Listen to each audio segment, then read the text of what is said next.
14 বছর থেকে স্বামী প্রবাসে। এই সুযোগে সব সম্পত্তি নিজের নামে লিখে নিয়ে মামাতো ভাইকে বিয়ে করলেন স্ত্রী। দর্শক, ঘটনাটি ঘটেছে এ সম্পর্কে বিস্তারিত জানাবো ভিডিওতে। 14 বছর প্রবাস জীবন খেটে বাড়ি ফিরে দেখেন কোনো সম্পত্তি নেই স্ত্রীও। সেই স্বামীর পাঠানো অনেক কষ্টের টাকা ও গহনা নিয়ে প্রেমিক মামাতো ভাইকে বিয়ে করে স্বামীকে তালাক দিয়েছেন স্ত্রী। ঘটনাটির ভুক্তভোগী বগুড়া শাহজাহানপুরের মাহফুজুর রহমান। দীর্ঘ প্রবাস জীবন কাটিয়ে দেশে ফিরে অর্থ, সংসার সবকিছু হারিয়ে নিঃস্ব মাহফুজুর বিচার পেতে এখন দাঁড়ে দাঁড়ে ঘুরছেন। জমিগুলো স্ত্রী তার নিজের নামে দলিল করে নিয়েছেন। বাধ্য হয়ে তিনি আদালতে স্ত্রী ও এক বিএনপি নেতা সহ 8 জনের বিরুদ্ধে মামলা করেছেন।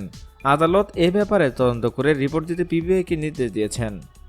2004 সালে পালিয়ে রাজনী খাতুনকে বিয়ে করেন তিনি। 2008 সালে আগস্টে মালয়েশিয়া যান তিনি। এর কিছুদিন পর রজনী খাতুন স্বামীর বাড়ি থেকে উপজেলা আড়াইয়া ইউনিয়নে জামালপুর এলাকায় বড় ভাইয়ের বাড়িতে থাকতে শুরু করেন। পরবর্তীতে রহিমাবাদ সি ব্লক এলাকায় ভাড়া বাসায় থাকেন। প্রবাসী স্বামী মাহফুজুর রহমানের পাঠানো টাকায় 87% জমি কেনেন তিনি।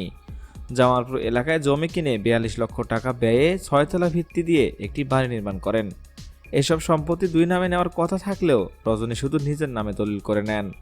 ওই বাড়ি নির্মাণের টাকার জন্য মাহফুজের পৈতৃক সূত্রে পাওয়া 7 বিঘা জমি প্রায় 10 লক্ষ টাকা ইজারা দেন। এভাবে গত 14 বছর মালয়েশিয়া প্রবাস জীবনে মাহফুজুর রহমান স্ত্রীর কাছে 12 ভরি সোনার গহনা সহ প্রায় 1.5 কোটি টাকা দেন। স্বামী দেশে না থাকার সুযোগে রজনী খাতুন পরকীয়া প্রেমে জড়িয়ে পড়েন। মাহফুজুর রহমান গত 20 জানুয়ারি দেশে ফিরে বগুড়া শাহজাহানপুরে জামালপুর 9 মাইল এলাকায় নিজের টাকায় নির্মিত বাড়িতে গিয়ে জানতে পারেন স্ত্রী রজনী খাতুন তাকে তালাক দিয়েছেন, তাই তাকে ওই বাড়িতে উঠতে দেয়নি। সর্বশেষ গত 25 মাস রজনী খাতুন বয়সের ছোট মামাতো ভাই রেজাউল করিমকে বিয়ে করেন। গ্রামের জনপ্রতিনিধি ও থানা পুলিশের কাছে অনেক দেন দরবার করেও তিনি স্ত্রীকে ফেরাতে পারেননি।